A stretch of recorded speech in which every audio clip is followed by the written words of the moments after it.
semua, perkenalkan nama aku Muhammad Afenzal Kosora, Prodi Teknik Geologi. Pada siang hari ini aku berkesempatan buat mewawancarai salah satu narasumber mengenai integritas sebagai mahasiswa nih. Oke, boleh perkenalkan dulu nggak nih? Kira-kira namanya siapa? Aku Muhammad Afenzal dari Teknik Geologi 24. Halo, kenalin sebelumnya aku Marsha dari Meteorologi. Pagi ini saya ingin mewawancara salah satu dari teman kita tentang integritas. Boleh perkenalan dulu mungkin? Ya, halo semua. Nama aku Feris dari Teknik Geologi 2024. Halo, sebelumnya perkenalkan nama aku Muhammad Bintang Afisya dari Prodi Teknik Geologi FITB dengan NIM 1202490. Nah, kali ini aku mau wawancara dengan salah satu narasumber kita. Di sini udah ada di sebelah saya. Boleh kenalan terlebih dahulu? Oke, kenalin semua. Nama aku Theo Jonathan Prakasa Ginting, bisa dipanggil Theo dari Teknik Geologi 24. Oke Theo, jadi aku mau wawancara nih mengenai integritas mahasiswa dalam menyeimbangkan akademik dan non-akademik. Langsung aja ke pertanyaan pertama. Apakah Theo mengikuti kegiatan non-akademik seperti organisasi atau kepanitiaan? Ikut. Nah, kira-kira apa nih kepanitiaannya? Kalau kepanitiaannya baru OGG, terus organisasinya IAGI. Jauh ini sih baru satu ya organisasi. Apa itu kalau boleh tahu? Kalau sekarang itu cuma ikut staff SMI ya gitu. Staff IAGI tadi. Iya, saya mengikuti lumayan banyak. Oke. Terus gimana cara kamu tetap jaga tanggung jawab di akademik tanpa harus mengesampingkan kesibukan di luar perkuliahan? Cara menyeimbangkan waktu ya, Iya. manajemen waktu. Iya. Kalau aku sih biasanya kalau ada misalnya tugas gitu ya, jangan gimana ya, langsung kerjain gitu biar nggak menumpuk nanti. Jadi intinya jangan ditunda-tunda lah ya gitu. Itu lebih balik lagi kepada komitmen diri sendiri ya. Selesaikan apa yang kamu mulai gitu. Jadi gitu sih, lebih ke emang harus tekankan bertanggung jawab, karena nanti ada banyak pihak yang dirugikan kalau misalnya kita males-malesan atau apa gitu. Oh iya. Cukup sih. Mungkin dari manajemen waktu aja sih, misal kalau buat ngerjain tugas-tugasnya yang dari organisasi atau yang dari kepanitiaan itu ada sendiri, sama kalau untuk belajar juga ada sendiri waktunya. Oke.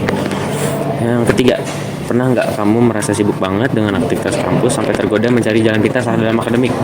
Seperti titip absen atau menyontek nih? Karena itu sebenarnya lebih ke dalam mengerjakan tugas ya, misalnya kan kita tahu ya ada tugas-tugas besar kayak gitu kan, kita bisa menggunakan bantuan AI ya untuk mempercepat gitu. Mungkin itu sih, tapi kalau untuk misalnya UTS ya atau UAS belum ada sih kepikiran untuk melintas untuk nyontek atau gimana. Kalau itu belum pernah sih, cuman pernah tergoda aja buat titip absen. Waduh, oke. Oke, yang selanjutnya.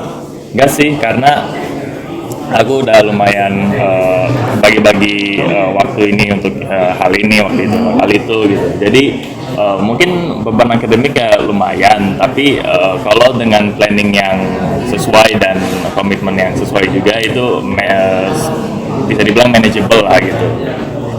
Jadi nggak pernah kepikiran itu untuk melakukan hal-hal pintas seperti titip absen atau apa ini gitu. Gitu. Kalau gimana cara kamu ngebagi waktu supaya bisa tetap aktif di kegiatan non-akademik dan akademik? Dari skala prioritas aja sih kita bisa memilih mana yang lebih penting dari skala prioritas kita. Misal organisasi kalau kita anggap lebih penting ya kita bisa aja ngorbanin waktu, misalnya waktu kampus kita kan pasti ada kesempatan buat cabut sekali atau 2 kali. Nah kita bisa tuh gunain untuk organisasi atau tugas-tugas kita yang belum, kalau emang benar-benar kayak. Oke, berarti kesimpulannya skala prioritas. Iya. Oke.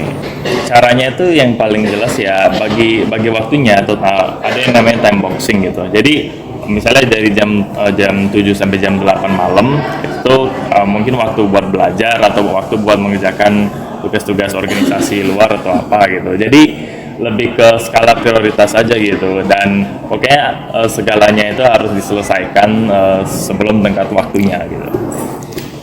Kalau aku sih jujur ya biasa aja sih, nggak terlalu ada yang gimana kayak ya kuliah kerjain tugas.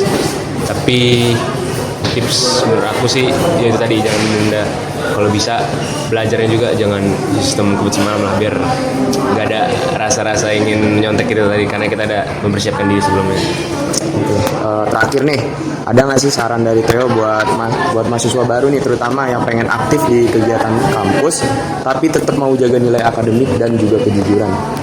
Coba mengenal diri sendiri lah, apakah kuat untuk mengambil misalnya banyak UKM atau kepanitiaan gitu, karena udah jelas itu akan menyita waktu.